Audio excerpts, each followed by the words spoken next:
by itself in a separate email? Well, no, just, oh, I see, it runs it I a have batch. to We can talk just, about it. we can just handwrite that. No, we're not gonna do that. I really want. No, it's gonna go to We're not holding up the whole payroll because of her, I No tell you. broadcasting, well, he's not gonna do anything with it. because we only have a Well, minute, so I'm gonna I visit with started. him and Brennan both. We're live. We're live. Live, great. Welcome, everyone.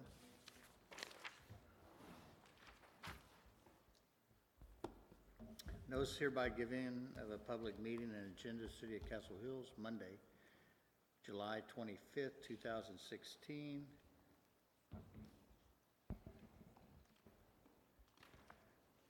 At 6 p.m. City of Castle Hills City Hall Chambers. Budget Workshop Number 1, Special City Council Meeting. I call the meeting to order and determine whether a quorum is present. Do we know where Douglas is?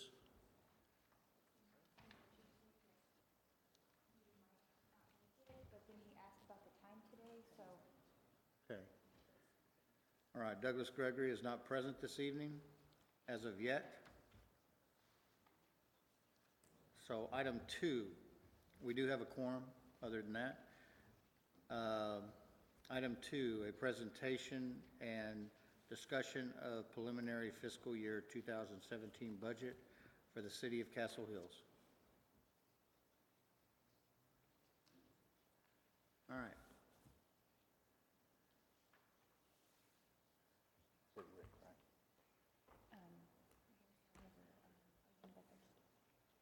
PD will go first for Oh, about okay. 5-10 minutes, and then we'll go on. Okay. Chief? Yes, sir. Mr. Mayor, real quick, I think I'm just opening the floor if there was any questions regarding the last presentation from the police department that we wanted to address or clear up. I've got 3 pieces of paper I wanted just to hand out for our council to take a look at. If we can do that real quick, it'd take 5 Sure. minutes.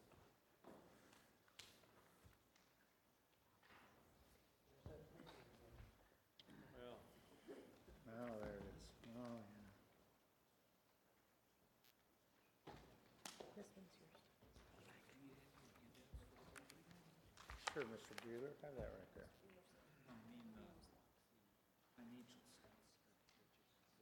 Oh, do you want Mr. Bueller? Yes, you did. the general budget stuff?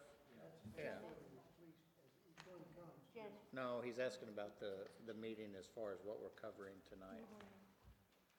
It is a public hearing, is it not? Yes, we'll have, we'll enter into a public hearing here. We'll have a copy for you, Mr. Bueller.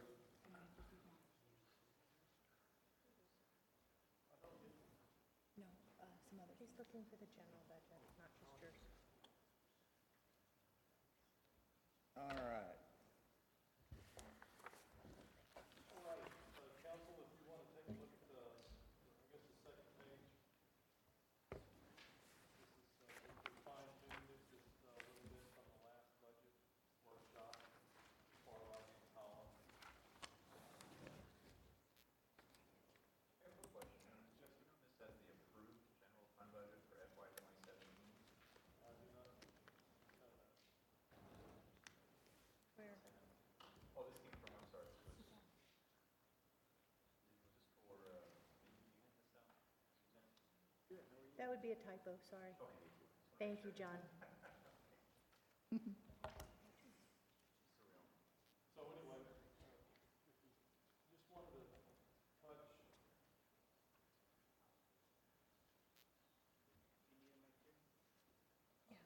Yeah, take this one here. I don't need that. Oh, well, yeah. Just wanted to touch up if there were any questions from the last budget workshop.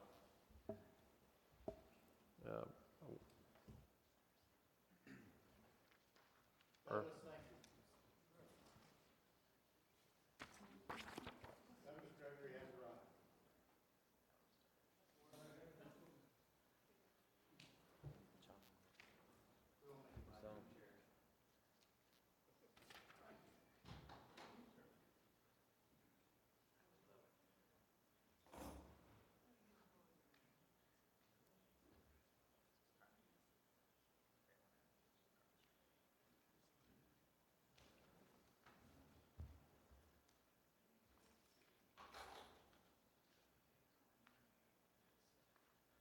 Mr. Gregory, just to catch up to speed, I was just a touch-up or a follow-up rather from our particular budget presentation last week. If anyone left with questions or concerns or comments, we could try to address them now.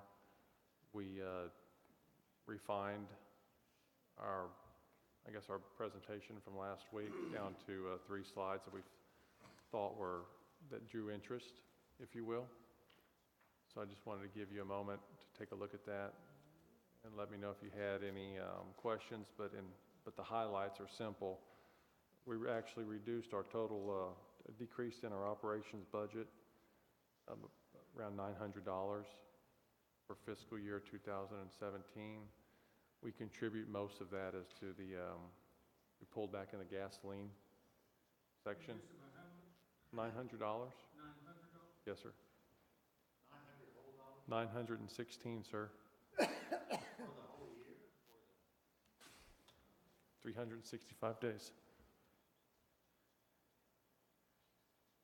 We did increase some in our operations budget in the particular line items of medical IT support, radios, uniforms, and equipment leases, and CID in the operations section.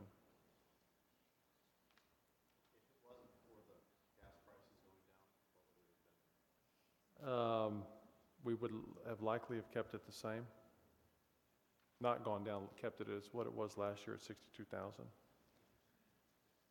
But we believe that I can't find any indicators at this point that we would increase or gas prices are going to jump substantially. Go ahead, Ken. I think if there wouldn't been a change in gas, it would have been an increase of $5,900, which is Yeah. the line item increase that we had.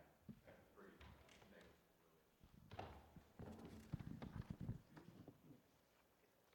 Crime Control Prevention District primarily funded these radios and cell phones. No, sir. They purchased the bulk equipment in radios, but the general maintenance and fees, monthly fees associated with that's always come out of the general fund. As far as I can remember. Maintenance and fees increased 25%? No. It was just a few $100s if I remember. Yes, sir.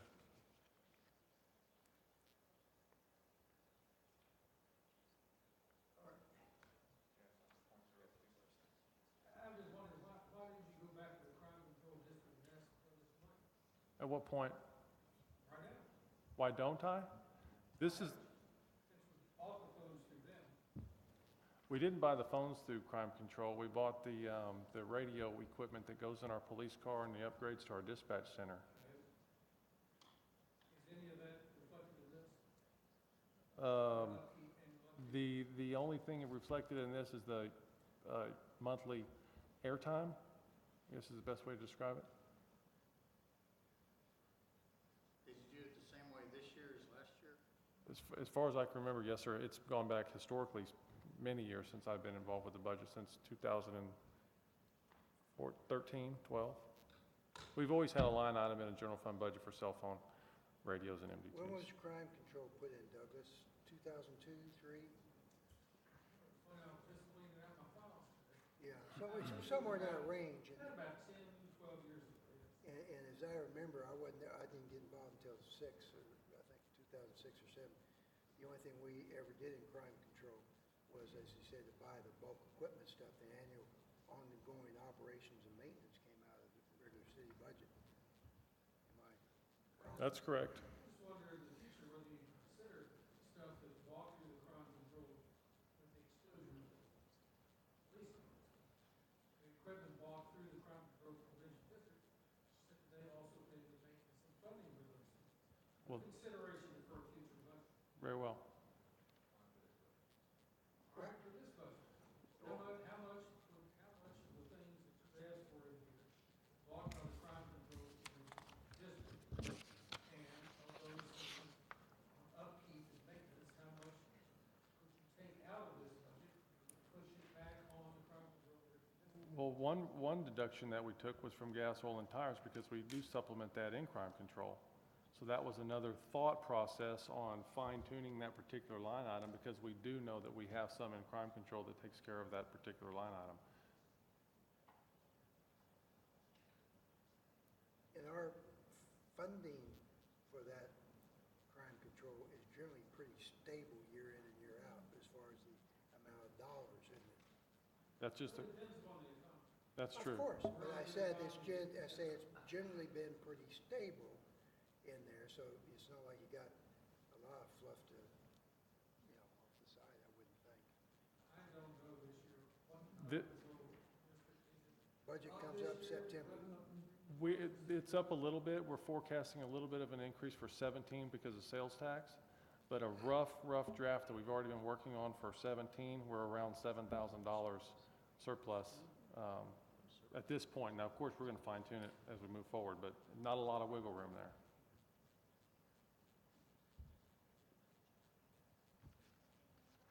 Councilman Squire, you had a question? No, I'm just thinking, the more we can push to that budget, the more flexibility we have with the other funds within the city. And why not try to push everything we can to crime control, let that fund as much as you possibly can, and free up this other money and move it into public works, for example, as I always harp on. And get some more money freed up to continue the work that we're trying to do, or for drainage, or for building maintenance and other items that are coming up. I don't And disagree at all. if you have a pot of money over here, why not utilize that versus increasing these? How much surplus does crime control have that they could contribute more each? Oh, surplus, on a yearly basis, we usually average around $7,000, like I was mentioning, going into 17, but we have an accumulated fund balance in crime control that's typically around 6 months of operating expenditures, which is consistent with our general fund budget, so we like to keep that.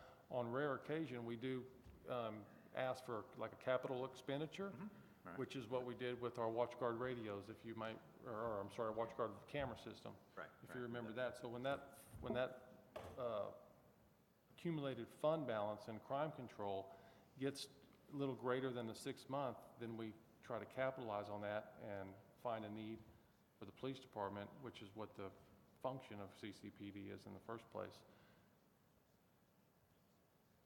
But you could also do that through the general budget by reallocating the funds from another account too. We, When you do something like that too. and at a one-time shot is what you're saying? Yeah. Yeah, no question about it. So why not load up crime control? Why not load that up and take the baseline of what you need, keep your reserve in case you get in an emergency situation, so have that kitty there, but load it up and mitigate some of this as much as you can, because you're one of the few departments that has that luxury. And we're looking at that. Unfortunately, crime control budget doesn't fall exactly in line with when we're doing this particular budget. Right. So as we're looking at both budgets when we're working, but this is our primary focus at this time. And we've already thought about, there's 3 things that we're looking at crime control for capital expenditures to get it within closer to the 6 months of operating expenses. For instance, you said 3 things. We were thinking about using some covered parking for our patrol fleet in the back parking lot here, running in a covered parking. Covered parking, what was the other 2? Radar systems in our cars are, the radars in our cars are extremely old. We're having to send them off for maintenance constantly. Right. We had one other item. It's a work in progress, but we had 3 items that we were brainstorming about, but those are 2. What was the 3rd? Should you consider a secure area over a covered area as a thought?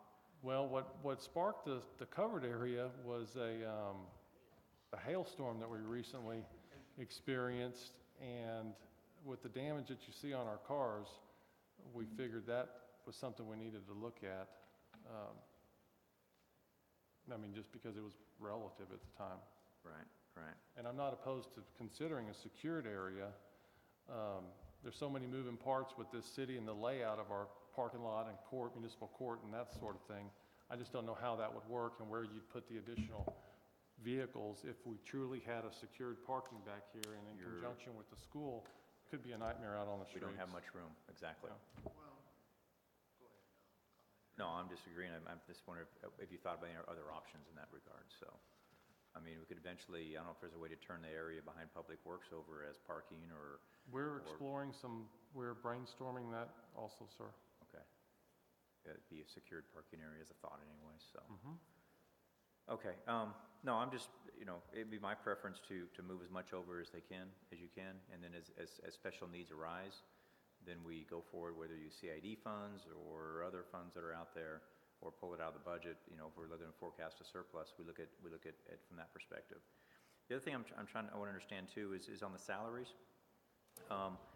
Did you budget for the same staff? Are you looking at adding another individual in the department? What were your plans there? The thought on that was, since we were, I guess, allotted or awarded, to be lack of better words, up to $42,180 from the DEA position that we have from HIDA, I was thinking that we could add a slot for patrol or for police department and utilize those funds. What kind of slot are you thinking about? And why? Likely, it's operationally a conjunction between a patrol slot and a CID slot. So another officer? Yes, sir. Another boots on the ground. That's exactly right. Okay, so your administration, you're fine there, Administration. on the admin side of your department?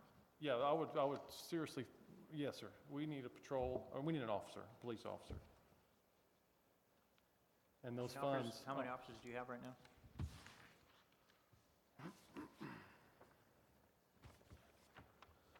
'21 officers, and the warrant officer, I'm not counting him. Right, no, I'm talking about patrol officers, I'm sorry. Should be clear on that. Patrol officers, we have 4, 8, 12, and 1 is 13. So 13 patrol officers? So your goal would be go to 14 patrol officers? Cross-train in between that and CID, an officer in Criminal Investigation Division. Patrol and utilize him in CID as well. Multi-purpose, a body, not Essentially, necessarily. you would have the capacity to have 14 patrol officers, is that correct? Yes, sir. Okay. Okay. I'm curious. All right, thanks, Chief. The next slide, or, Hang on, before we get Yes, started, sir. I want to follow up on something, just so we have it in the mind, and of course, you guys decide, but, talking about drainage and streets is great, all right? It plays well with the public, is what it does. But we can't go around robbing all these different things that we're doing just to say that, we're going to make streets and drainage number one, and that's what I smell here. Actually, you smelled strong concern for one of the biggest infrastructure costs that is affecting this city John, today. That's great, you can showboat Okay. all you want, but all I'm I'm telling not you shuffling, is I'm just that trying to yes, make you sure are. we run a conservative budget on all departments. So you take $7,000 away from something that's gonna cost us $30 Not saying I'm saying. million, and something that's very important like security, and a gun went off in the parking lot with somebody the other day? Tim, forgive me if I ask questions, but that's what I do. Well, that's fine, Okay. John, but you don't have to. So you don't have to come back and attack me for asking questions, okay? That's fine with me. I just don't want you to showboat when it comes to drainage and streets. Douglas? Chief, the Crime Control Prevention District's primary purpose when it was developed was to move from the general budget to the Crime Control Prevention District to buy police cars. When you have the budget every year, how much, after you have bought the required number of police cars every year, how is your surplus generally spent? You started fresh, bought the police cars, you have this bucket of money, how much money is left over after you purchase the police cars? that's a tough question to answer because we have a lot more items in crime control that make up the crime control budget that we have to plan for each year. A couple of lion share items to speak of is the IT, is a huge one that comes out of crime control. Radios is another one, because we have to forecast buying new radios every so often. The video equipment that are on our police cars. At the end of the year, we typically have less than $10,000 that we budget in crime control after those big chunks of items that we need and for the police services are expended. I go back to my question again. So it's about $60,000 a year, I'm sorry, I don't have the crime control budget in front of me, but it's about $100,000 a year plus or minus for our fleet that we have to allot for police cars. 60,000 in patrol alone that I know. Two-step vehicles is 70, makes it 70,000.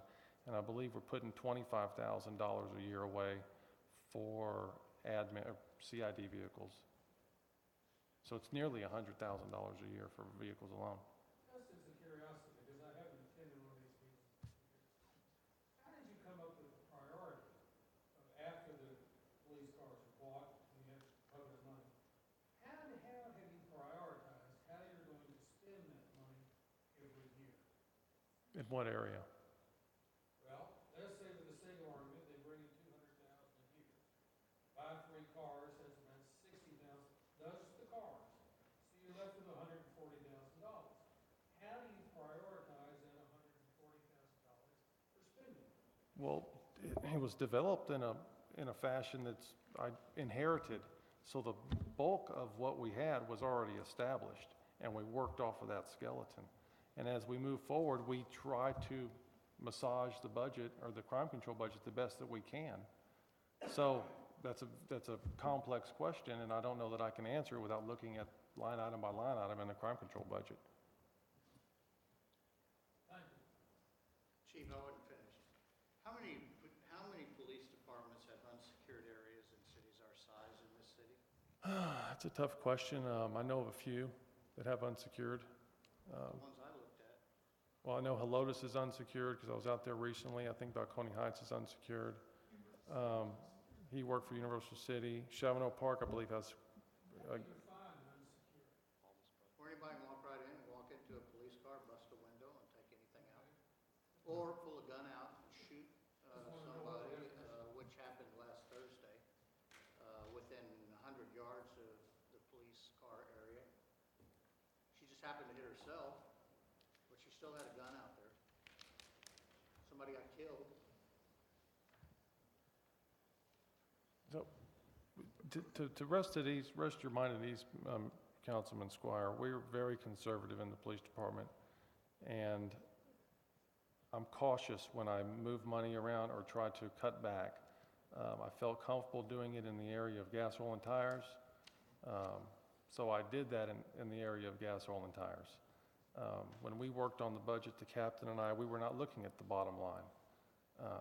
The numbers were the numbers, and we shaved where we could, where I feel comfortable shaving.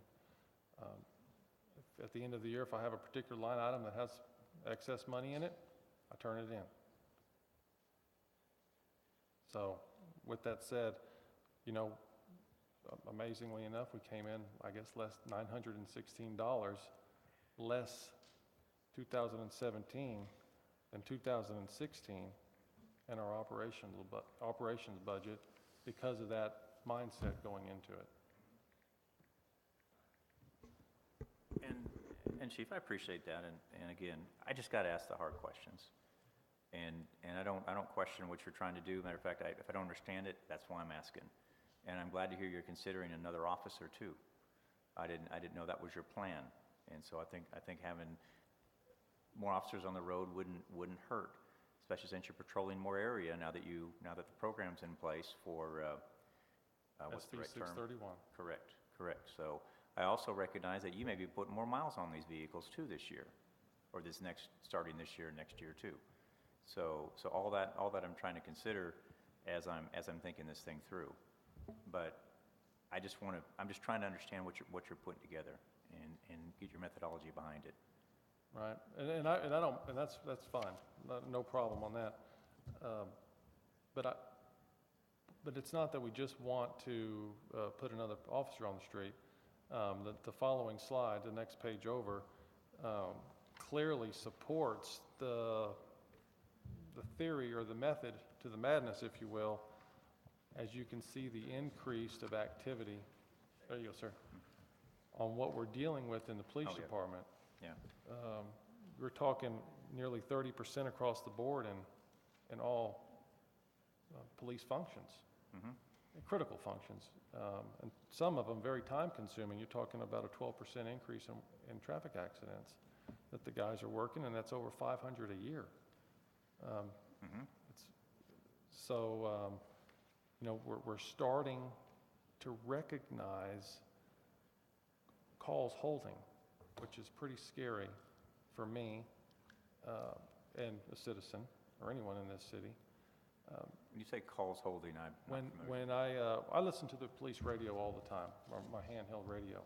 When I hear a dispatcher ask for an officer to go to a call or a scene of something, and the officer says, "Stand by, I'm tied up," that's concerning. You know, I pay attention to those types of radio traffic.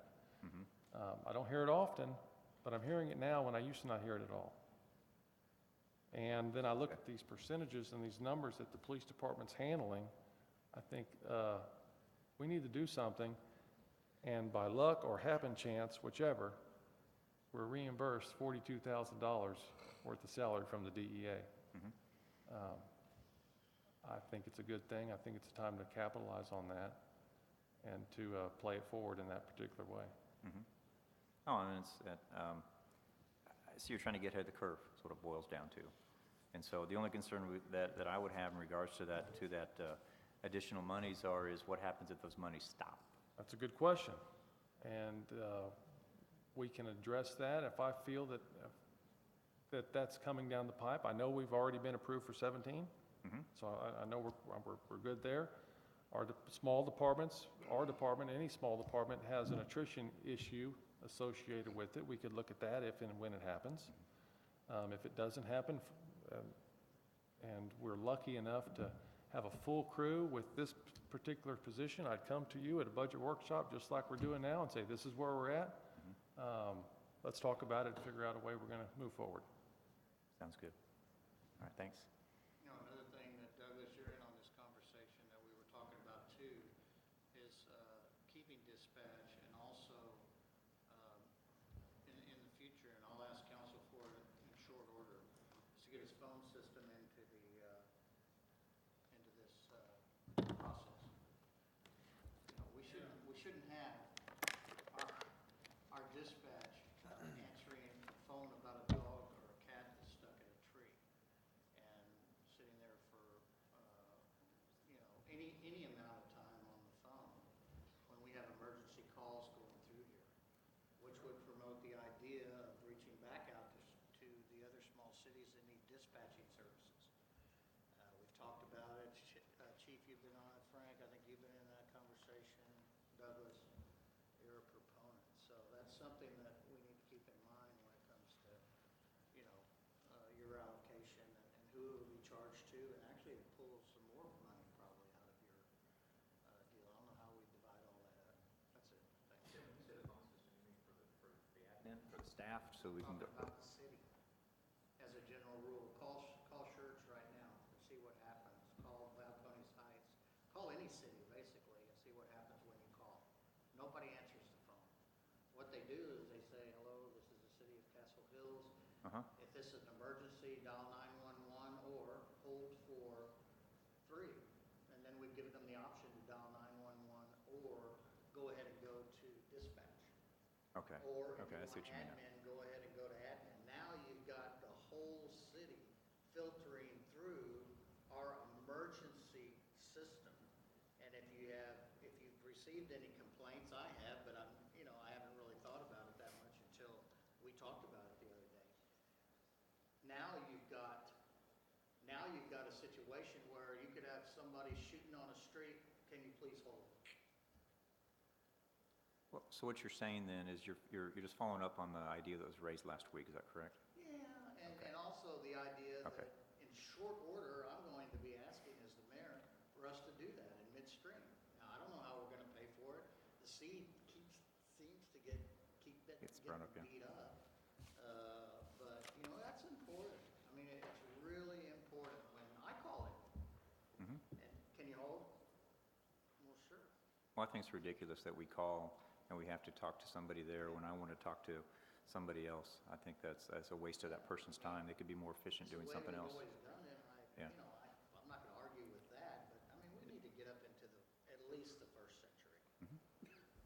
Yeah, the only reason I brought these three slides forward, if you will, just to kind of clean up, if you will, the last budget workshop, because it seemed like we were talking about issues and got off track just a little bit, which is fine, but I just wanted to make sure we're all on the same page. And, council was well aware of my intentions, the direction that we were going with the police department, and that's the point of coming forward tonight. Is there a ordinance that mandates X number of slots in the police and fire and sanitation department? I don't know, and I just want, Yes, sir, police there is, it's at least 20 in police, I believe it's similar to fire, the ordinance mandates. at the least, maximum.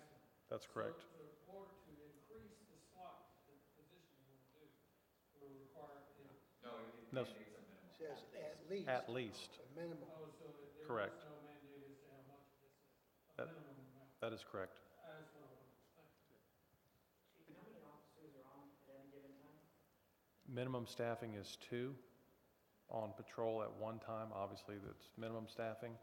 Up to 4, we have implemented a power shift rotation that we're trying to work with, and at the peak times, we're looking at 5 officers on the road at one time, not in a 24-hour periods, but at peak time. But the only way to do that is to have a full staff and flexibility with that staff. So we've touched on it momentarily last year before we lost 2 officers.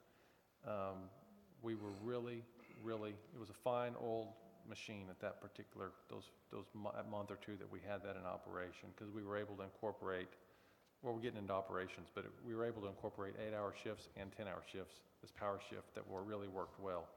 So we had cars and police officers around the city protecting us, bearing in mind, of course, vacations, comp time, things of that nature. I have another, Peak times or evenings or Yeah, Saturday, Friday night? yes, sir, it covers the starting up on Wednesday, things get a little busier through Sunday. Yes, sir. another question. Given the light of the climate in the police world right now, from what I understand, San Antonio's riding doubled up. From what I've seen on the news, they're also offering $5,000 signing bonuses.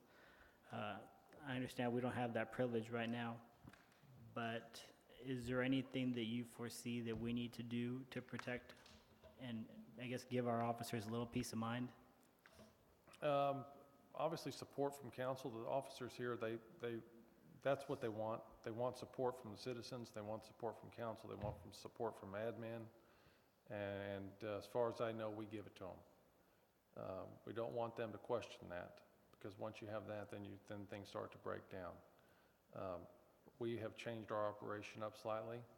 I was given a memo last week from Chief Trevino from SAPD on what they're doing. Obviously, we can't double up, but we're able to capitalize in some other areas to keep our guys safe and vigilant, just eating habits and different things of that nature. So we're doing what we can to keep them safe. We're moving forward with some equipment purchases that are needed in this time that we're dealing with, and those are on order, and we're going to implement them as soon as we can get them here. The slide should speak for itself. You'll have the paper in front of you. I'm here, I'm here all the time. Let me know if you need something. I have a question. Yep. What's the deductible on the cars for each car to get? $1,000 per car. Wow. What did we lose this past hailstorm? Those numbers are still being formulated or calculated. Well, we'll lose the deductible. Thanks for asking the hard questions, because if you don't, who is? Appreciate it. I really do. Yes, that's a hit for the city, sir. And an officer getting in a 100-degree car, it's going to be 150 degrees, and it's going to take a while to cool off, so that would be a Yes, sir. quality of life issue big time. Thank you. We're going to try to mitigate some of the police car issues, and Mr. Squire knows what I'm talking about as far as the help out, correct? I think that's a great way to try to save us some money. Yeah, we should be able to do that. Yes. Once we know how much we're going to get, then it factors a lot in, but Hopefully keep us relatively whole. Oh, it should. But what we'll do, since he's been so busy, I mentioned to the chief, I'd like to have somebody follow me in a week or two with one of our units down there to let him look at it. Let them know. Yes, so give us an idea, just like you did on your car. Yeah. And then we'll know what we're looking at when he's less busy, and we'll take it down and let him take care of it. Is this the west side guy? Actually, it's central. It's Frank's guy, that's all you need to know. Is that a repair or what is it? Bullet holes when we get it back. Have we considered Very efficient. PDR? Yes. Is that what it is? You'd be very impressed with the Oh, job. yeah, I know. I mean, he did a great job on his car, not saying praises, but he did a fantastic job on a car that was peppered. It looked like a shotgun went off on it, didn't it? Yeah, anyway. Is that pulling into his shop or? It's under, yes. It's a joke. I know it is, and I'm going with it. It's a shop on the west side. Told you. West of San Pedro, there you go, west side. But anyway, once we get a number of a handle on, how much that we're gonna be negotiating and paying, who does that? I guess, Suzanne, do you handle that? Do I handle what? The automobiles right now? No, not the automobiles, the amount of insurance that we're getting from, TML, we're negotiating that, and I didn't know. Before Diane was fired, she was handling auto, I'm handling property. I think Kimberly is taking over auto Okay. right now. Okay. I do know that there's a substantial what's the word? Valuation of the damage on a lot of the hail cars. And I was talking to some of the body shops, and they're going back and many cars that, yes, huge amounts. If they're not accurate, so be very careful with that. I'm well aware that the numbers were, TML did not give us what it was going to take to get the cars fixed at first glance.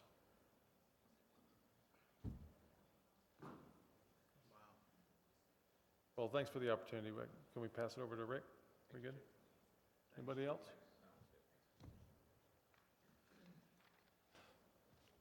Mr. Harada? Yes, sir. It's time to go, ain't it? I'm excited. Let's see, turn this on. Talk trash, will you, Rick? The west side. Call over there, Rick, and get us. Thank you, Mr. Kimberly. That's okay.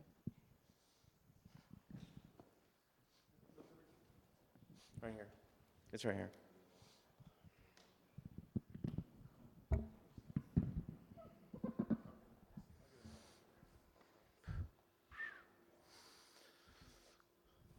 Well, good evening, Council and City Mayor, and the residents out there, here with Castle Hills Public Works. I got a small presentation to show you as to what it takes to manage the three departments in the sanitation, streets, and animal control, and the Public Works that service the City of Castle Hills. You know, before I go on with this presentation, you know, I hear a lot of, I guess, chatter as to what processes they have at other cities and securities and all this other stuff. I'd like to let you all note that I'm unsure that you all do a type survey across the board to look and see what salaries are. But you know what? I do a survey as to finding out what processes and services that each municipality carries. And when I call these and talk to these other public works directors, and I find out that, okay, well, what's handling out with your sanitation? Well, we don't do sanitation here. We sub it out. Okay, who handles your animal control? Guess what? PD handles a little bit. Then we have, pet centers that take care of this or take care of that. And then who handles out the streets? Well, we do a little minor stuff, but we do any type of major stuff we handle out with subcontracting. You know, I'm going to tell you, Castle Hills Public Works, as to what it does and the processes. Just think about the animal control alone for PD. Anytime we have to assist, because we have a DWI driver out there who has to be picked up, we have to go pick up that pet that's in the vehicle. We have a dangerous and vicious dog that had a bite on any type of victim that would have to take it in for quarantine, have to go through the 10-day process and hold in for that process to make sure that the whole process is filled through, to make sure that the victim is not coming back to the city and holding animal control liable because there's a lawsuit involved. Yet it only goes to a certain point, then the rest goes to a civil matter, right? And then we go back to sanitation. As to the 1,500 homes or more that we have here in Castle Hills that we service not just with sanitation but also a recycle and brush on a weekly basis as to what our regular San Antonio does in waste management. They handle it out, but the one-time service, because you know that they got the automated service, which here they can pick up again with dispatch and find out exactly what's going on. I mean, just on a minute basis and get a return phone call to find out what happened with the concern of that resident. Is it something that they exceeded the ordinance? Is it something that they're not in compliance with? Is there something that we just missed by and that maybe we can help out just for that instance? And most important of all, to help out with a lot of people in Castle Hills that are needing assistance to go ahead and get their service because they can't either bring their garbage out or they just don't have nobody to take them out because they just don't have that availability, of family members coming around.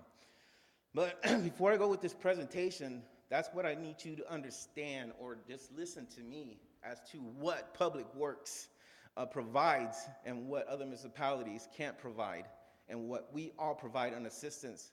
Edgewood, the fire, just think of who all involved in that. You had your fire department, your police department. They were all there, and then animal control came and assisted in picking up all the pets that were left and deserted there because they had to get out, people had to get out and make sure that he get burned or, killed in the fire.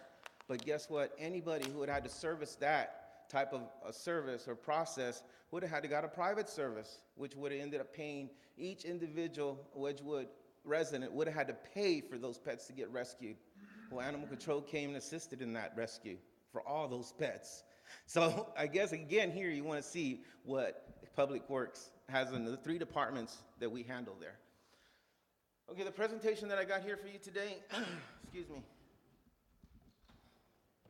The presentation that I have here for you today, some of y'all might see some duplicate sides of all of y'all that've been here a little bit, but some of the council members that are new here, y'all see that what we have on our Public Works handled out, okay?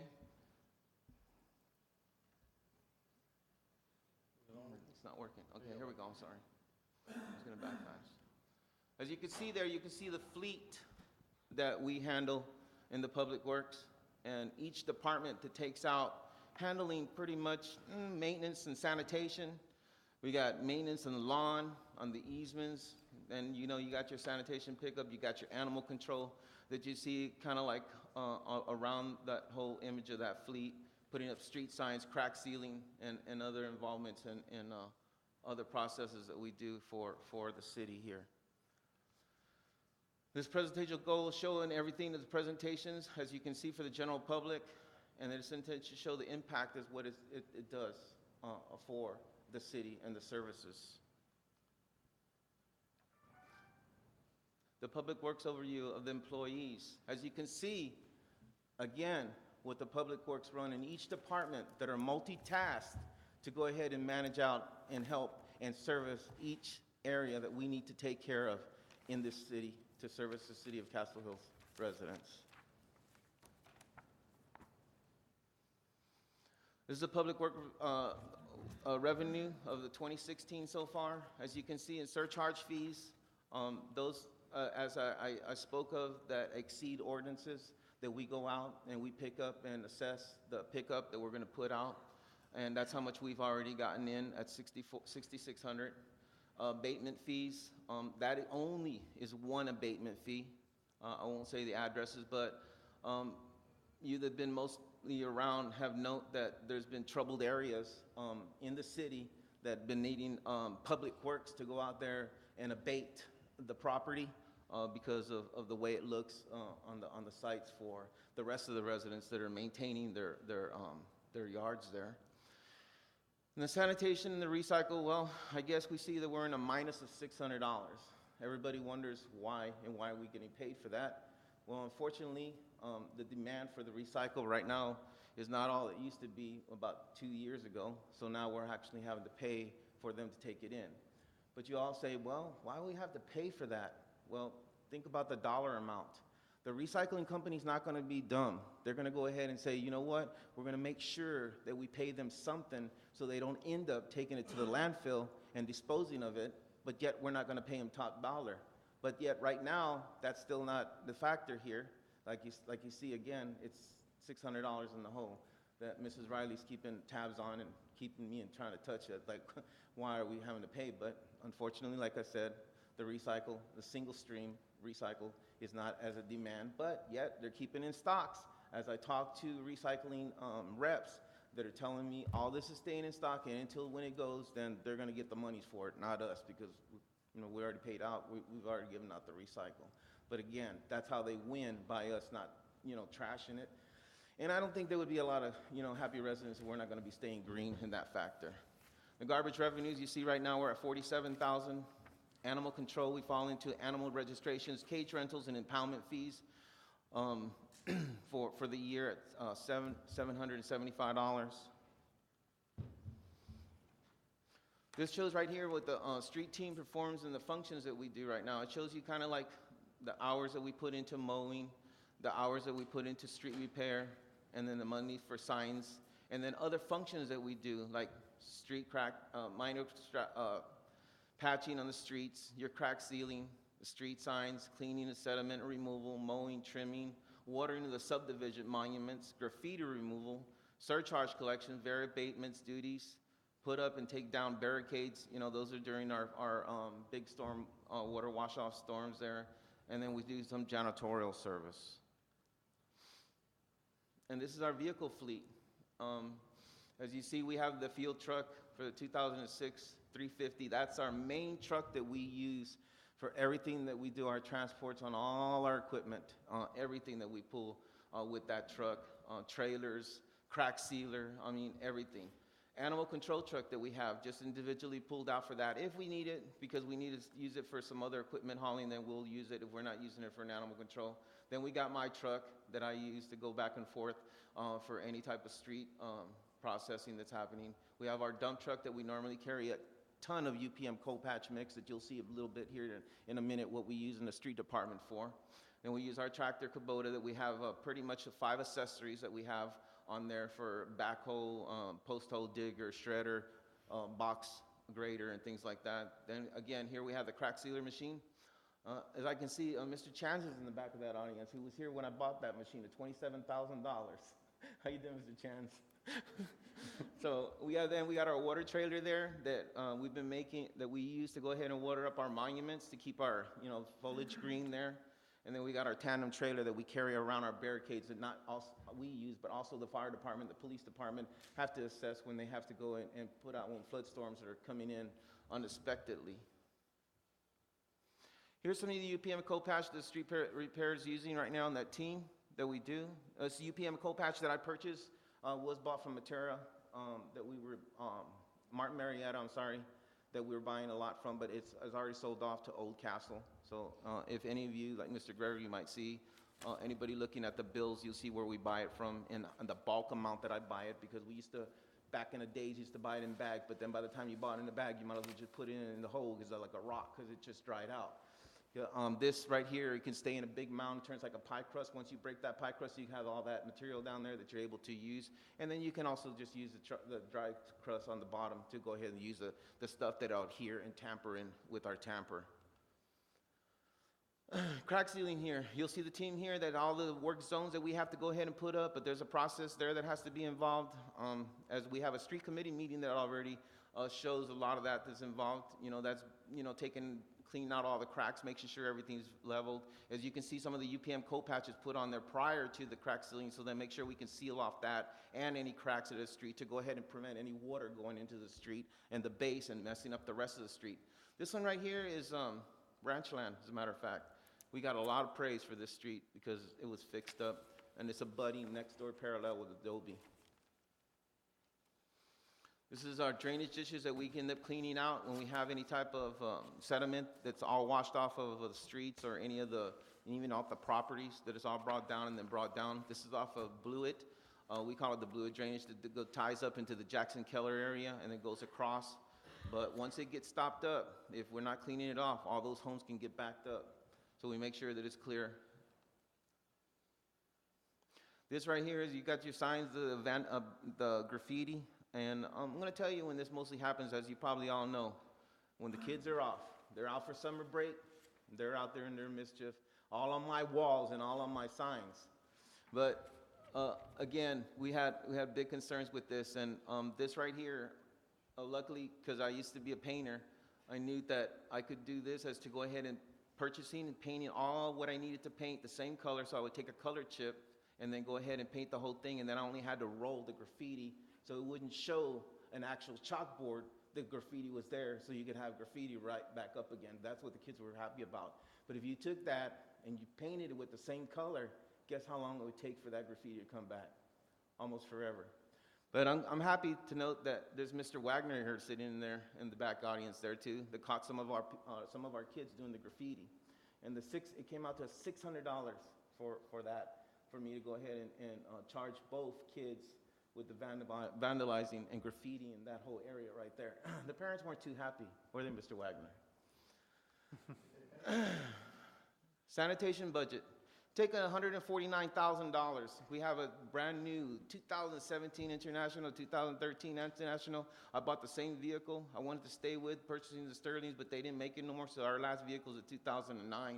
We run out $149,000, not just to go ahead and use it for gas, oil, and tires, but we also use it to go ahead and maintain our own fleet. We change our own oil, we change our own filters, we make sure everything's all greased up. We don't have a lube place to come out and take care of the fleet. We do it ourselves. As Mrs. Winger, one of our favorite council ladies, mentioned, as we start keeping a log, that'll show everything as what we do on each maintenance side for each quarter and any time that needs any replacement.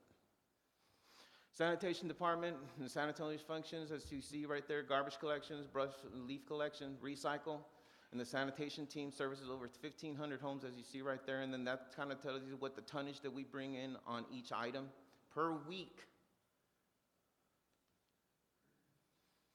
And here you see one of the men going up what we call curbside service, going up to the actual resident and picking up the trash. A lot of people, what do you do with them red cans? Well, guess what?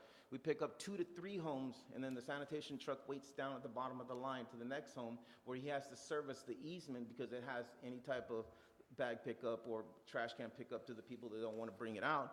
So then we come back and we unload, and then we continue. Each person continues on to the route and picks up the street. As we can see here, some of y'all been here for a breakdown sometimes, and this is kind of like what we have to do in order to go ahead and make sure that the city is serviced. We're not going to fall back on the time schedule that we have, so we'll go make sure that something's getting picked up at the time. And even if we have one garbage truck or one trailer to bring in all the trash, then we'll go ahead and consolidate it to where we end up taking it all to that landfill that same day. So we're not going to hold back, and we're not going to play catch up the next day. We're going to make sure that the service for the city is taken care of that day on whatever needs to get picked up, recycle, brush, or your sanitation pickup. Animal control, we run at $2,500.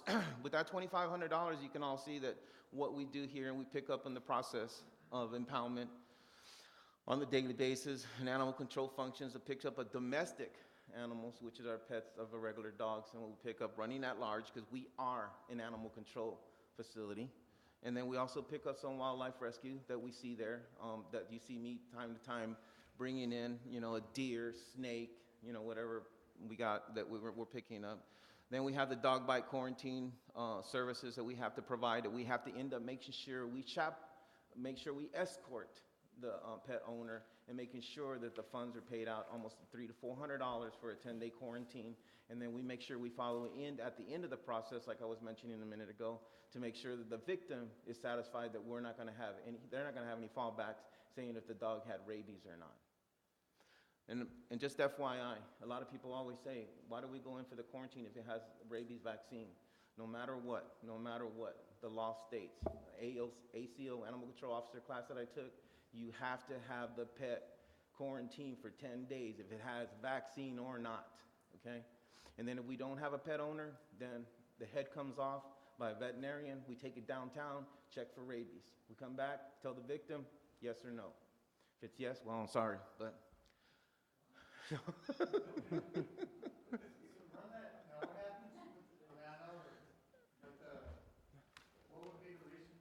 If we can't get a pet owner, Oh, you can't find the pet owner? yes, we can't find a pet owner. Yeah, then we have to take in the pet to the veterinarian where it'd be euthanized, and the veterinarian would go ahead and take off the head, put it in ice, and then we would transport it down to the rabies lab downtown. And here you can see where we're rescuing the boxer here in Animal Control Services. And like I said, here we do some wildlife. We have heart traps that we rent out. And then this is some of the special services that we pick up, that we have here on the regular pickup for garbage homes and residential homes, physically unable, as I was mentioning, that we can make sure we help them out, install lighting and cleaning and mowing the grounds, and assisted improvements of the subdivision monuments. And that will end my report there. Good job, Ricky. Thank you. We pick up twice a week. We pick up whoever on the north side, we pick up both on Tuesdays and Fridays. On the south side, it will be on Mondays and Thursdays. Your brush collection is picked up every Wednesday except on holidays. So you're running that same crew 4 days a week? Yes, sir. Oh, no, 5 days. 5, yes. And yeah, brush and recycle on Wednesdays, and then just trash on Thursdays and recycle. So that picks up on the north side, your recycle. Okay, we're gonna open, bring up for questions, start on the right side. Douglas, do you have any questions or comments for Mr. Corrado, please? How many employees did you have in 2015, Rick? 2015, I think we had a total of 11. And today? We lost, we only have 9 at the Public Works and 1 works here at the City Hall. And the reason is, we've had those empty slots there for a good while. Unfortunately, because as every department falls in, we fall into concerns as to backgrounds checks failing. Some of them come back with good reviews. And unfortunately, when they do not pass, I don't ask any questions, they just say no, and it's understood why it says no, because there's something that we just can't be hiring them. You know, on the face of it, I had questions of how do we go from 370,000 to 668,000 in 2 years? And talk with Mr. Squire over here, he's summed up 65 of it and 20 of it and 225 of it. So we're basically only increasing, except for those extraordinary increases, let's see, that'd be 30. We've gone from about 307,000 to 348,000. So the question is, that's a 5% increase every year. I can go ahead and explain that. The last budget that you all had some questions on that Mrs. Fowle was here for, we did go over the budget, salaries, and looking at that for the employees. Unfortunately, we thought we had handled everything through that, because myself, Mrs. Fowle, and Suzanne sat down and spoke of the employees and how much salaries were going to be needed. Well, when they went through that, they found they got all the salaries calculated, but still they lacked 2 dead vacant slots. So that'll explain one concern. The other concern that you see there is that we looked and found out that my public works employees were coming in, and as it states on the website, if you come in with a CDL license, you're given what they call a ladder scale raise. Well, that ladder scale only applied to those employees with the CDL. Well, guess what? We found out that it's not just unfortunate they weren't getting it, but it's also the law that everybody should be getting some type of salary increase, because they were not getting nothing except a 3% raise. Now, you might have something against that, but remember what I mentioned at the very beginning as to what this public work team does and the services that they provide with the public works in each department and being multitask.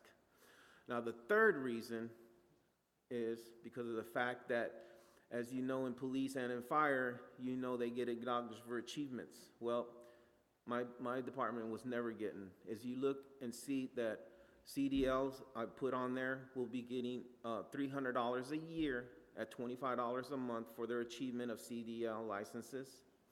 And then ACO, which is Animal Control Officer, which is myself, and anybody else who goes through, will be getting another $25 increase for that year, for that $300 for a salary for that involvement. So those three will be explained as to how that comes up. I just don't know what questions or what, I guess, concerns you have against having that for these employees, and that would be your, I guess, your decisions there and what route, if you feel that that department can't go there or what we should do. But that's what I feel that department needs, an incentive side, salary. Remember, we only go for the 3%, which is the cost of living, but nothing else. Well, I want to ask you, it's a minor thing. The kennel care has gone up well over 100% in 2 years, from $1,500 to $3,500. My question is this. Where's your breakout? Yes. Is this the final? This one right here. Wait, hold on. I'm gonna make them go. Yes, that's not, here you go. That's fine. There you Thank you, go. sir. Okay. Yes, sir, I'm gonna explain What that. limits, I'm gonna- what my question is this, since it's gone up over 100% in 2 years, how do you see this thing 2 years from now or 5 years from now? Are we gonna see 100% increases every 2 years? Well, sir, that's kind of hard to, I guess the question and answer is because of the fact that each one of my men get a different salary. We got one at 15, one at 17, and the other one as a driver is 18, who come in for animal control. For not animal control, for kennel care. And they come in on a weekend and the holidays. So whatever days they come in, they get paid for 2 hours apiece. So whatever the hourly rate they get, they'll get paid that scale. I noticed that too. I don't know if we want to just set a base as to what they can get, but then you're going to have the concern of them not wanting to come in. You know, I came in for 3 years without getting paid until we finally passed monies to get, taking care of animal care. Now, we have two line items. One is 50/50/90, which was the kennel, and you're aware of it because you're looking at it, but that's for the kennel for any purchases of whatever has to go through. But then the kennel care, when it comes across, then you have to start looking at what each employee makes, and then the OT comes in.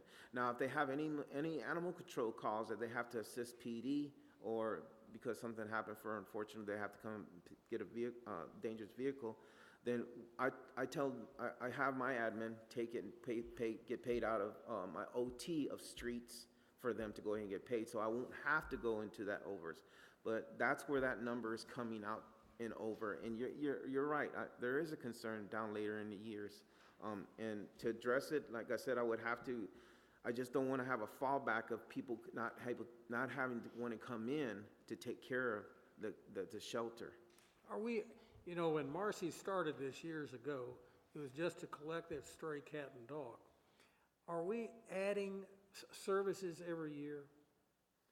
No services, sir. It's been the same since I've been here since 1993, and animal control has been the same since I've been here since 1993. The only thing is the facility, but again, I guess I shouldn't be speaking of that. That's 50/50/90, and that's a different line item. But for the services of the kennel care, it's nothing different, sir. It's all the same. We handle domestic, animal control, and wildlife. That's all we handle. Thank you. I want to inject something on Douglas's comment. Of course, I know I'm going to get an uproar, we're going to get sued. But could we possibly work out something where we might have a residential type participation in this? I've had 3 people this year come to me and ask me if they could help with our kennel situation.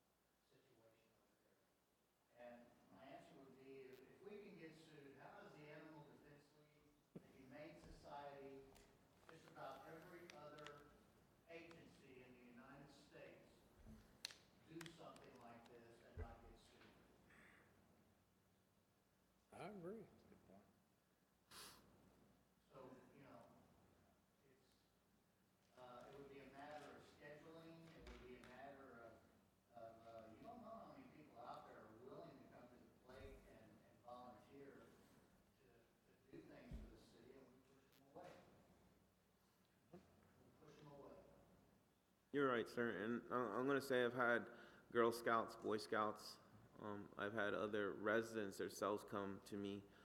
There's only just several concerns that we fall in, and because of the fact that you have the animal control team that's constantly around these pets, the pets get used to them. Then they get a stranger, and you never know what's gonna happen, because we've had people who've come in trying to see if they can go through our adoptions, because we had to do our adoptions too, also, I forgot to mention. But then you also have too, the liability of somebody slipping and falling because we have, our floors scrubbed down, or, we're sanitizing. And I understand that. I would love to have these people come in. I just have a little shaky.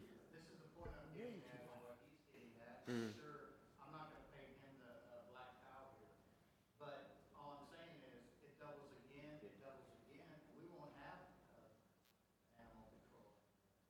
Mm.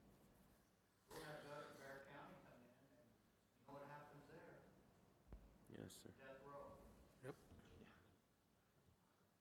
So, I mean, seriously, folks. I agree. I see where Douglas is coming from, and, we've got to reach out. We've got people that wanna come over and water plants. We got people that wanna come over and help with filing. We've got people who wanna do a lot of things, and we turn them away. We turn them away because we're afraid they're gonna trip on the bridge out there and we're gonna get sued. Heaven forbid somebody gets shot out there, like that happened last Thursday. Yes. Thanks, Rick. Yes, sir. Thank John, you have some questions for Mr. Rowe? Yeah, I do. Rick, your salaries for your departments, did you factor in a 3% COLA Yes, sir. for all, It's a- for on your 2017 proposed budget? For all employees, sir. Nobody got any different. Okay, just want to make sure. How many hours on your, on that Kubota tractor? Since 1993, wow, there's a lot of hours. It doesn't have it, yeah. Are you allocating to replace that piece of equipment? That seems like a pretty heavily used piece of equipment. No, sir, we're not allocating for that. You should consider down the road that we allocate for replacement for it. I mean, because that's I know what those cost, and to get one of decent capacity, they're not a couple $1,000s, they cost a few dollars, so. Yes, sir. You really need to consider having the funds in place when that machine becomes unreliable. I'll go ahead and start looking at something like that. So, in listening to your presentation, you brought up that recycling is a cost to the city. You showed it $600 a year. The net is $600 a year, what it costs us to... That's where right now, year to date, sir. Say again? That's where we're at year to date right now. Okay. From January or June. Has it ever been profitable for the city? Oh, yes, most definitely. When we used to get monies, yes. And we've... Before the back, recession. yes, sir. And before, we used to have different companies that would, come to us that wanted to get our recycle. And we had Vista Fibers, we had Green Star, but because of the fact that they're just small companies, you have San Antonio come in and take over, then they lost. And then now we have nobody else to go to. I've tried and even find other places, and some of them only do, like hard metals and things like that, not single stream. Mm-hmm. In saying that, have you considered looking at another company that could take care of our recycling, and we could actually make money off of it from the city's perspective? I'm sorry, I just mentioned that I've tried to. There's not no outsourced other companies that are having it right now, because they're, number one, the purchasing of it and having to hold it, we're not gonna get paid for it. I mean, I could look some more, but they're not paying for it right now. Okay, And- I mean like a Waste Management or ISI that would take over the recycling efforts for the Oh, city you mean, I'm in its sorry, entirety. subbing that out. Subbing that service out, and to where we could profit off of that to a degree. I could check into that, but we did that research when Mrs. Hoya was here, not just with recycle, but also brush to sub out, but. Right, well, I think handling the brush is I think, the fact is, you're recycling them, you can split the streams and you can make some good money off some of them.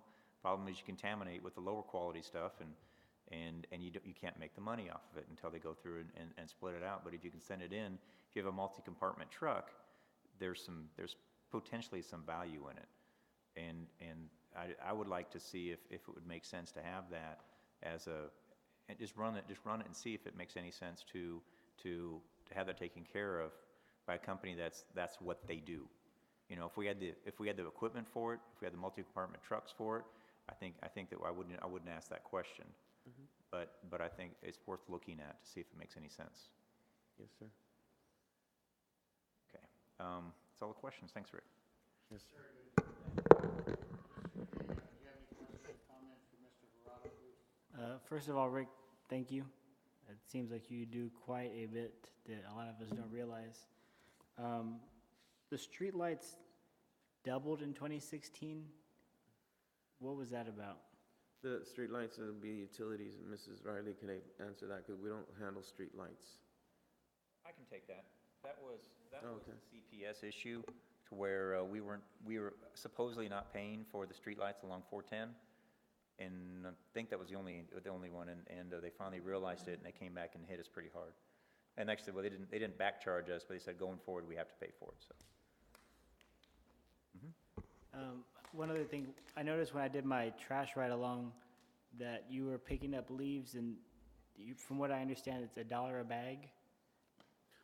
Dollar a bag or more, depending on if there's a bigger weight factor involved inside, because some of the leaf bags are light. If it's a 30-gallon bag, then you got heavier bags, or they might have sediment inside, so then I can average out the bag. So if you're looking at 40 bags and you're looking at $40 versus the way that weight that I'm picking them up and finding out that the people are putting in, you know, their chippings and any type of sediment that they're getting from their floral beds, then I'll have to average that at weight out. So then when we can accommodate the cost going across the scale, so we're not falling into a deficit on our landfill fees.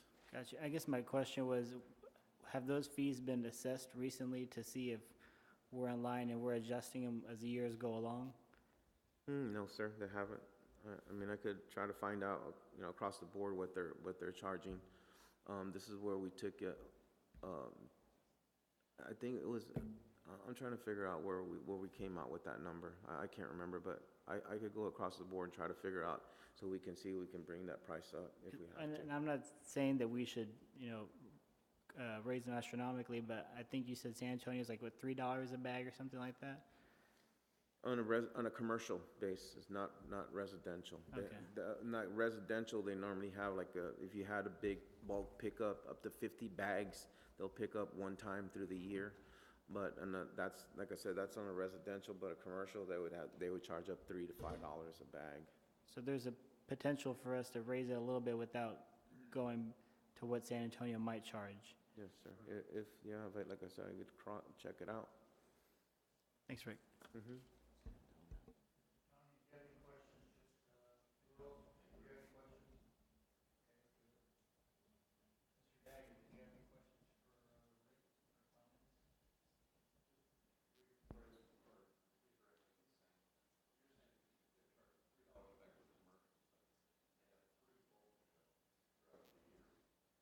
For residential, sir? For leaf bags pickup?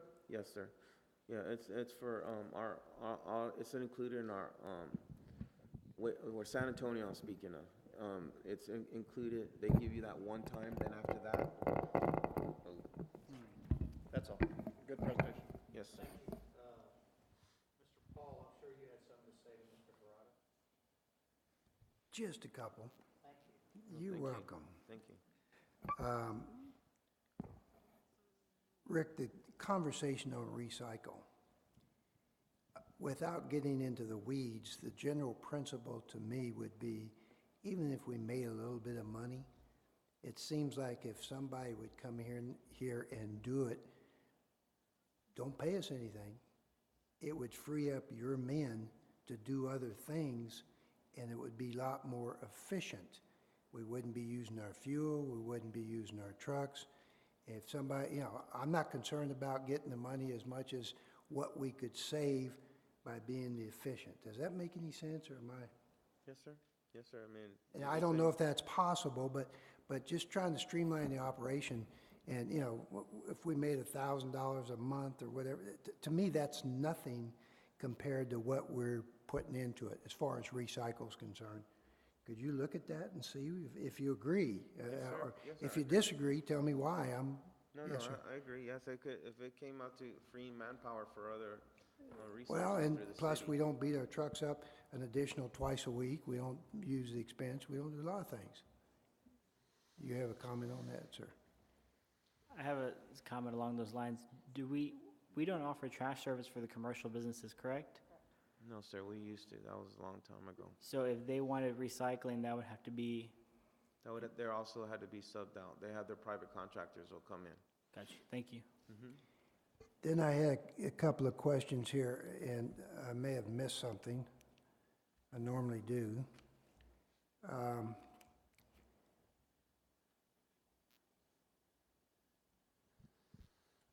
Let me go to the sanitation first.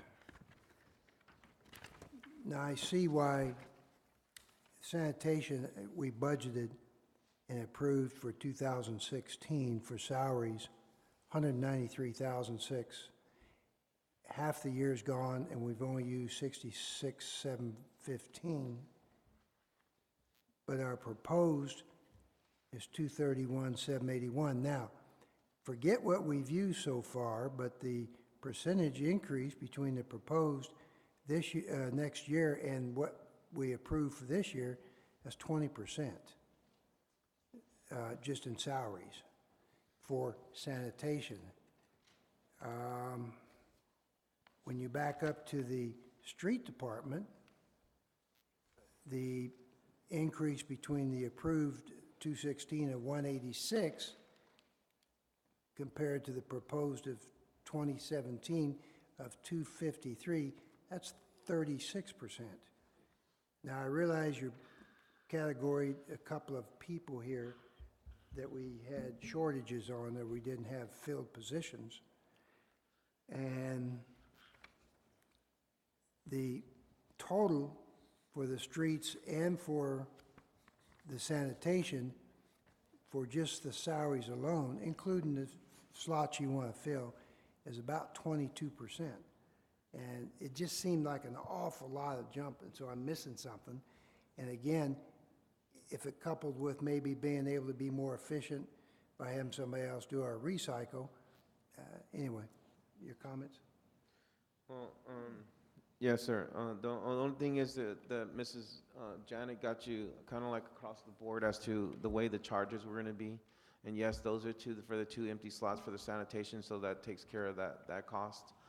But I would look into seeing if we can sub out that recycle, so then that'll take off the 2 slots that we're needing to go ahead and fill in. Rick, are you saying that 20% are new positions? Yes, sir. That 20%. Well, I'm gonna say that I know that the salaries for those 2 employees, I mean, the entry fee starts at $27,000 for each individual. You know, first question, excuse me, Sorry. people you have in sanitation, what exactly do they do?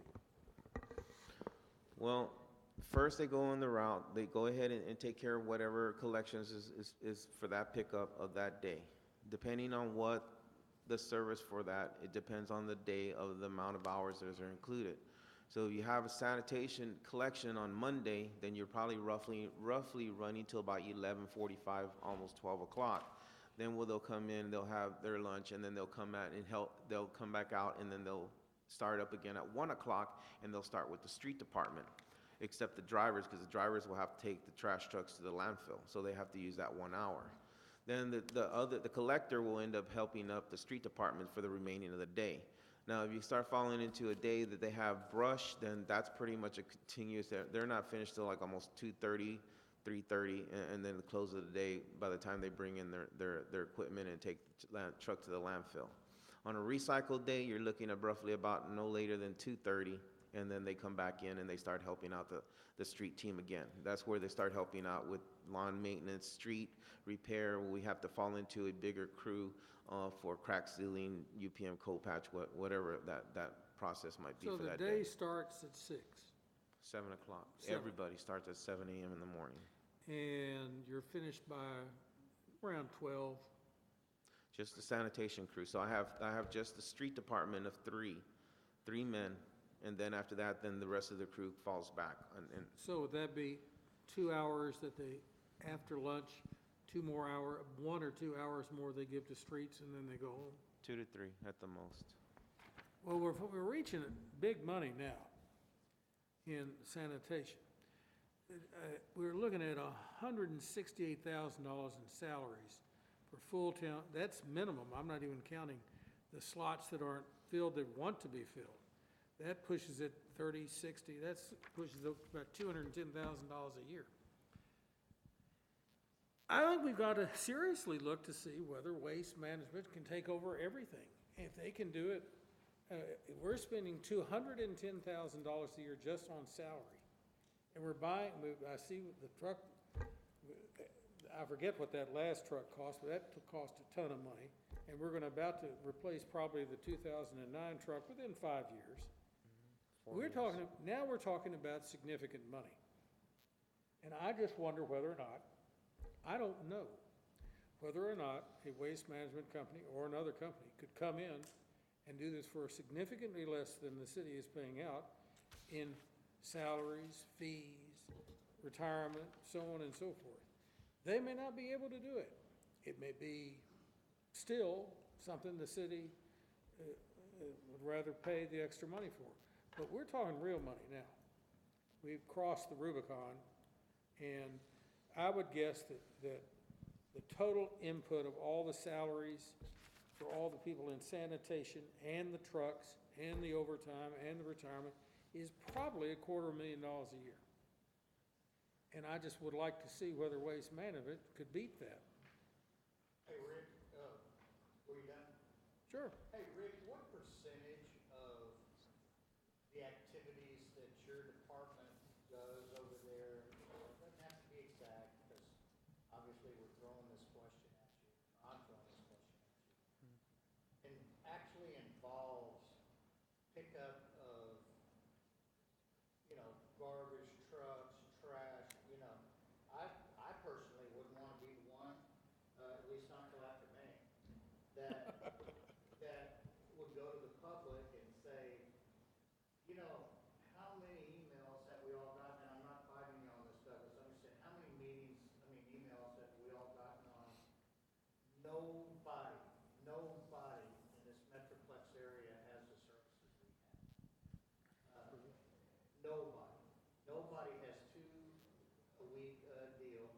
Nobody has 5 cans out there that you can pick up. If you put a little can by your San Antonio thing, it's gonna get knocked all over in the street. They won't pick it up. Brush, anyway, you see what I'm getting at. So what percentage of actual movement of the truck is that the work percentage of what your department does? Is it 60%? Is it 70%? Is it, you do streets, you do animal control, you do, cat stuck in a tree, the police don't want to climb up there, I've seen that. You have chasing a dog across the fence. What is it? Would you say that you would like me to break down the percentage of each one? Off the top of your head, Rick, just so I mean- we can get an idea, your whole guys. Mm-hmm. What part of that is picking up trash like waste management would be? I'd say 65, 70%. 65, 70%. It's not cleaning, And- drainage, that's, Right. yeah, right. Yes, sir, because you look at the 5 times out of the week, and then the 2 services that they provide of sanitation pickup, and brush pickup every week. I do think the city, we have a fiduciary responsibility, especially when the money, we're looking at $1 million every 4 years. And I think we have a fiduciary responsibility to answer the question, is it even reasonable to consider it? And also I wonder too myself is that on the percentage that we do, we sub it out, or do we go ahead and myself to bring across the board as to looking to find out what it costs more. Looking at, I think I got a call today that was $27.07 that she hasn't even moved in and she wants that money back. Well, unfortunately, you can't because, you know, it has to be connected with the water and it stays on or a connection fee gets involved anyway. Not to get off the subject, but what they pay versus what we charge, and that's San Antonio. And then you only have that one automatic can that you have picked up and one for recycle as well. And that's only once a week. And then you wonder, well, okay, to accommodate or partially take care of these percentages on the salaries, then can we raise the sanitation fees? Because what we have as our services provide and what all these trucks do on each one of those services versus San Antonio's on what they have. See, we may find out, I don't know. We may find out that if Waste Management does, or whomever it is, does what they claim they can do for X dollars, the savings can be put into retaining the people we have here to go to other positions in the city. We can actually end up increasing services at a less cost if we can parse out this to another company. That's what you were getting. Yeah. Good. Yeah. So, and I think like anything, you got to look at it and look at the value. You know, my gut tells me that there is no company and that's going to do the level of service that is provided in regards to sanitation. You know, and if they did, it would be relatively cost prohibitive. That's my opinion. It's not based on any scientific fact or anything like that, but I think we have an incredibly premium service that we provide, and I personally like it. I mean, I really, I do. But the question going forward is, does it make sense going forward? Okay, you have to concede that is a very relevant question. So maybe it's something we need to be looking at to see it as an option, but it'd be hard for me to give it up, I'll be honest with you, so. I want to tell you the only two that I can see here, because of the length of time, Mr. Gregory and Mr. Howe. I've been here, like I said, since 1993 and heard of two services, BFI coming in, and we had a survey done by UTSA and as to what cost. Oh, God, did they win us under the table. Yeah. So you remember, all right. Well, coming in with BFI coming in to take care of those services and trying to do our routes as to the way the routes are managed to go ahead and finish in a start point and finish out on a start point. We have our alleys that we have to enter and exit because we have the turning ratio for all vehicle turning trucks because they're just so big in capacity. So we have these independent service come in and try to taking care of the sanitation. Well, they didn't just go on from 7 to 11 or 1. They went from 7 in the morning to 2 o'clock in the next afternoon to finish one route. Okay, Mr. Gregory, I don't know, Mr. Tim Hall can answer that as well, but that's what we found out. Both services came in and tried to do the sanitation pickup, and they couldn't do it. So it's, I mean, it's obviously, again, my opinion, it's a premium, it's a wonderful service. No two ways about it. And I salute the guys that do that too. Yeah. I do have a specific question, and I'm just going to go back to this again, Rick. I didn't understand the answer that Mr. Paul brought up, but the approved 2016 budget number for sanitation gross salaries, did that include the slots for the 2 individuals that you're currently short? No, sir, it did not. It did not. No, So you're proposing to add 2 individuals for the 2017 budget, is that correct? Yes, I am, sir. As both Ms. Riley and myself saw that the monies has never been added on as far back as Mrs. Hoyle was here. Okay, so currently, but you don't have those 2 people, is that correct? No, sir, I do not. They're vacant right now, and we didn't have the monies allocated for them. They've been right vacant now. For how long? Jeez, it's going on 3 years now. Say again, please? About 3 years now, sir. 3 years, okay, all right, thank you. Good. Yeah, I just wanted to finish a couple of things as a follow-up. I agree with John on the gut feeling about the services and things that we do experience, and I appreciate that. I really think that, and again, I'm hung on this, take one bite of the apple at a time and see about the recycle Yes, sir. comment that I made. Yes, sir. The other thing I was going to ask is that I got a list for y'all that I'm gonna check. while we were talking, I'm a little confused here. Again, that doesn't take much, I know. But on the streets, we have this sheet that we had the other day, and then we have the one that was just passed out. The streets department does not have, public works, I should say, street department, does not have open slots, it's just in the sanitation, Yes, sir. according to the sheet. So if I go over here to the approved 2016 for streets, the salaries were $186,000. Yes, sir. If I look at the estimated on the recent sheet just handed us by Janet, the estimated for 2017 says 187 roughly. Well, 187, how do we get on the other sheet? Maybe this is antiquated?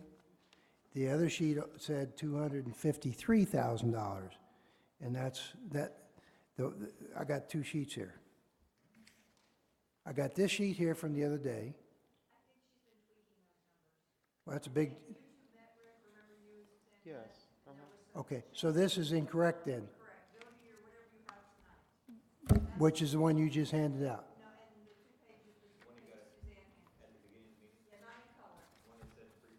Not in color, yes.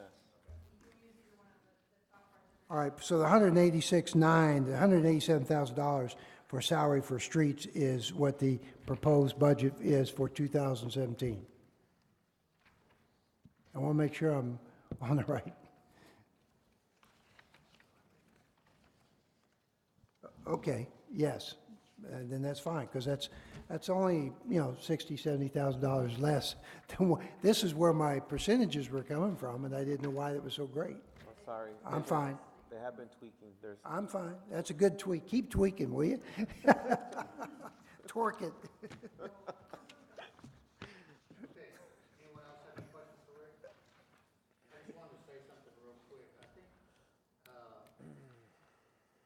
in the past short period of time, people have started to come to me with ideas. And I don't think there's a person sitting at this table or not, even wagging, He's not at the table. who hasn't come to me with a new idea or a thinking out of the box, and, nobody likes thinking out of the box and going the extra mile and the famous, saying that go big or go home, more than me. John, with his streets, man, I'll tell you, the other day we had a meeting, he's with Rick, getting that done. I'm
we got insurance for. Bring out some of our nicer dogs and walk them around out there, and that way they get used to donation, donation, donation. How many donations have we had pet, for animal control this year? Donation? Monetary and. Had I Yeah, think you saw they 3. had a whole pallet full of dog food. We had But 3. how many monetary donations? Jana Baker and Mr. 1,000? Paul. Oh, yeah, 2,000? What if we could make that 10? that would be You nice. know what I That'd mean? take care of that line item. Offset food, this, that, and that. All I'm saying is it just takes pennies. It's very, very simple, and we've got a lot of functions coming up. In fact, this one coming up, the mayor's picnic. I think we should incorporate, some kind of donation, to the animal control.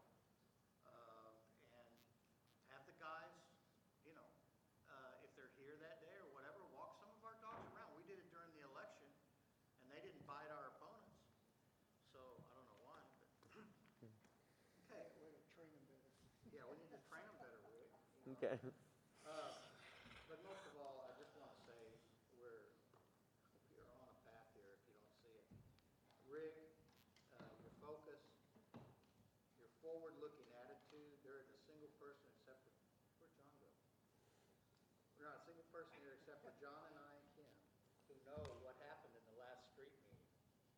We turned all of the, basically, watchdog control over to Rick with the street program. Now, he's got forms he's got to fill out, he's not, well, I'm gonna go tell Clemens to cut another street through some sunflower moss. No, he can't do that. But he's got certain things that are now his responsibility. Man, I thought we had, you remember when Hershey got a new friend? Boy, new life, man. He came, wow. Next thing you know, things start happening. The Durhams are even happy over on Ranchland, because they know they're going to get their street worked on in 3 months. And, they've been one, so thanks for that. And council, I'd remind you that his guys, you never hear a peep out of sanitation. Not a peep. In fact, I would ask Rick, like I asked Jerry, what do you guys do anyway? You know what I mean? Because you never hear anything out of fire. The same thing with Rick, except I know what they do. I'm out there when they're tossing trash cans around and, doing the things that their responsibilities are. Again, John, thanks for your street efforts with Rick. It's unbelievable, and that has to do with Rick's budget. It takes time away, and so that's all I really had to say. And I would task each one of us. At the end of a meeting, we're all ready to go home. And I asked, does anyone have anything to say? Nah, I want to go home. You're thinking about Jerry Springer or whatever you're going to watch when you get home, that you tape during the day. Why don't, as a council, Douglas, you get emails, you get phone calls, I get emails, I get phone calls. John, I know you do because you tell me about it. Frank, you do too.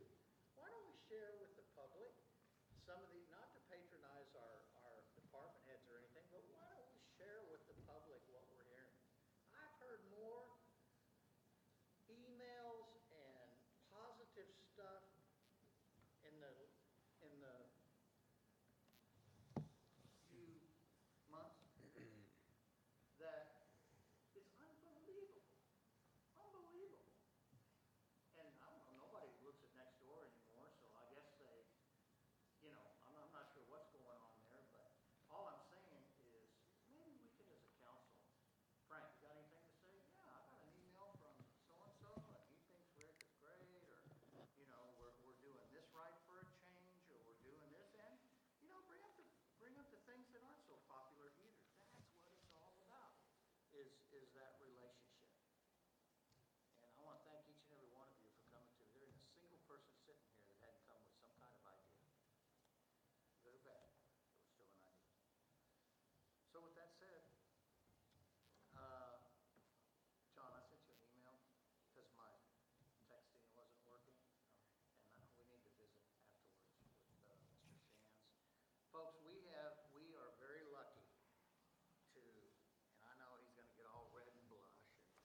what he does.